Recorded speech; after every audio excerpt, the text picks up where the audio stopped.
Good afternoon, everybody, and today we're going to focus on a very interesting topic, which is formal and informal language, formal and informal writing and speaking. So, I believe that this topic is a little bit underestimated because I do not find that much information in different textbooks, course books, and courses on language learning. And I decided to focus on this topic because it will definitely advance your writing pieces for exams and speaking as well. So, first of all, why do I need formal language in my life? Basically, any exam, academic exam, will require you to have an ability to write and speak formal English.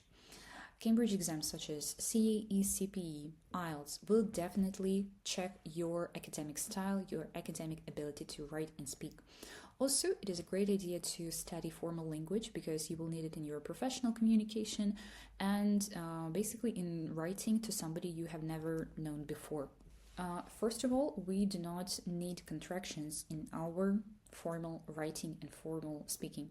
Instead of using isn't, we use is not, like a full form. Then informal vocabulary, informal lexis is not acceptable in formal writing.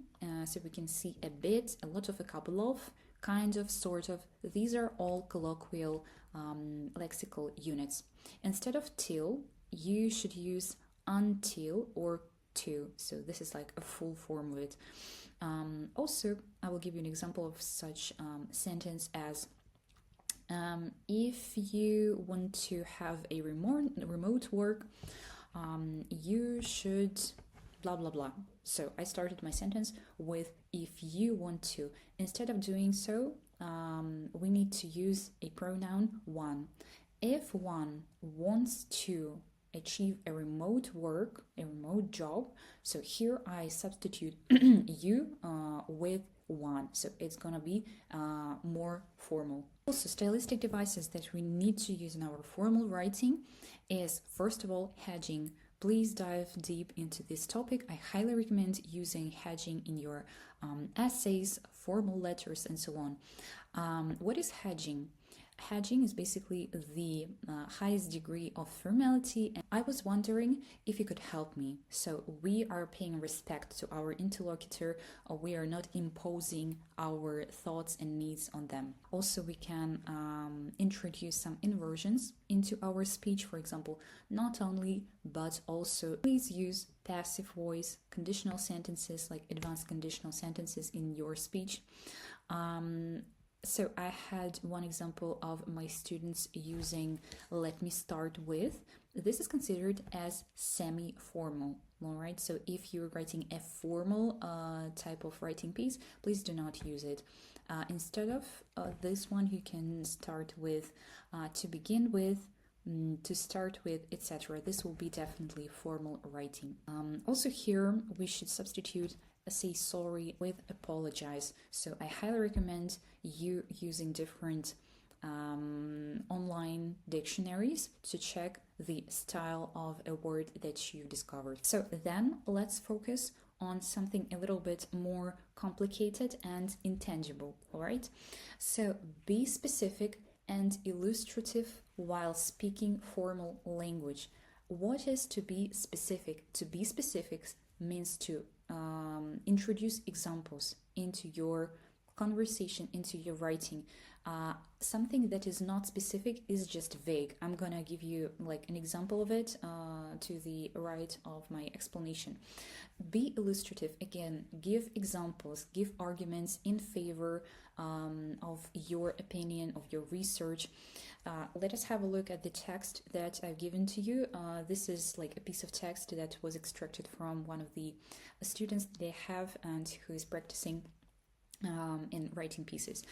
However, there are no consequences for students who neglect their responsibilities. This is the reason why the way the younger generation is being raised might go in the wrong direction. As a result, many students have a tendency to skip classes that require physical activity. All right, what is wrong here? Basically nothing, as you can find. You can reread this piece of text, this completely advanced grammar, advanced collocations, advanced vocabulary. But why I make it bold, the second sentence? This is the reason why the way the younger generation is being raised might go in their own direction. This is not specific, unfortunately. This does not give us any example, so it's pretty vague. It does not help us to reveal our logic. So let us focus on the questions that are highly recommended to ask yourself while writing essays, proposals, reports, anything. Is my sentence specific? Does it reveal my logic? Then, does it help me to follow my logic? So, is it connected with the previous sentence, with the previous paragraph, etc.?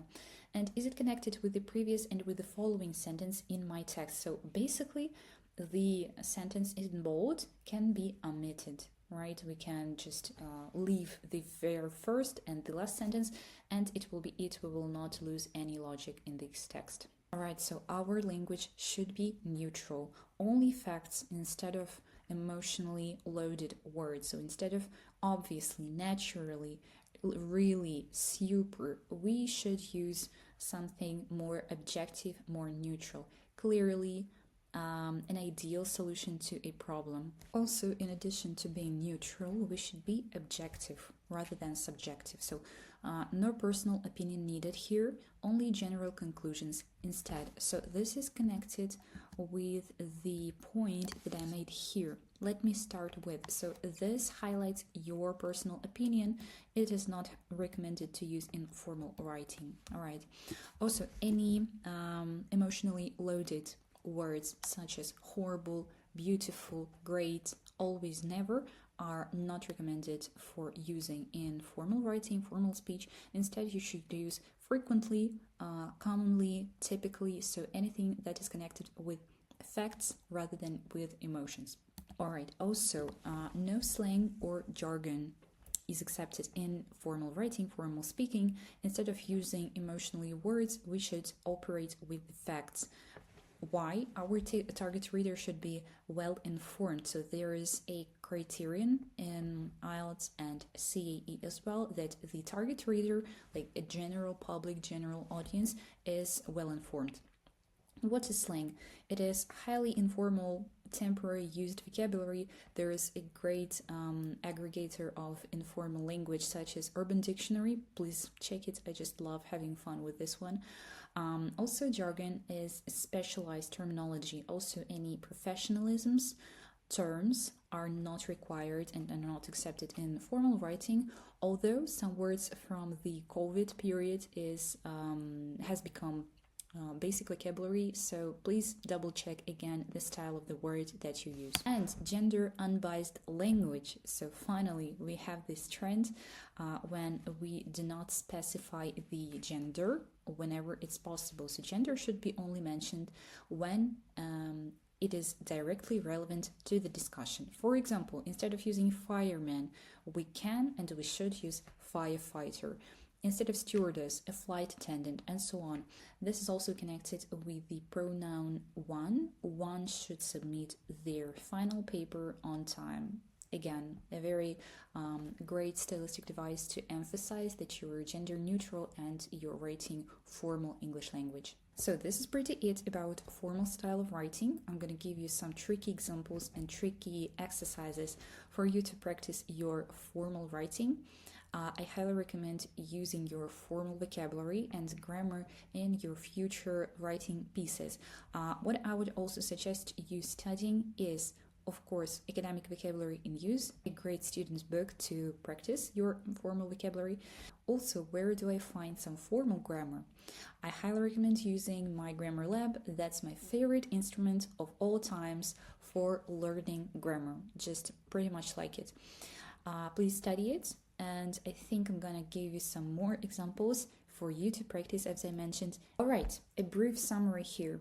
There are basically not many things that you should keep in mind while sticking to formal style in your writing. First of all, of course, no contractions, formal lexis, please double check it again in different dictionaries.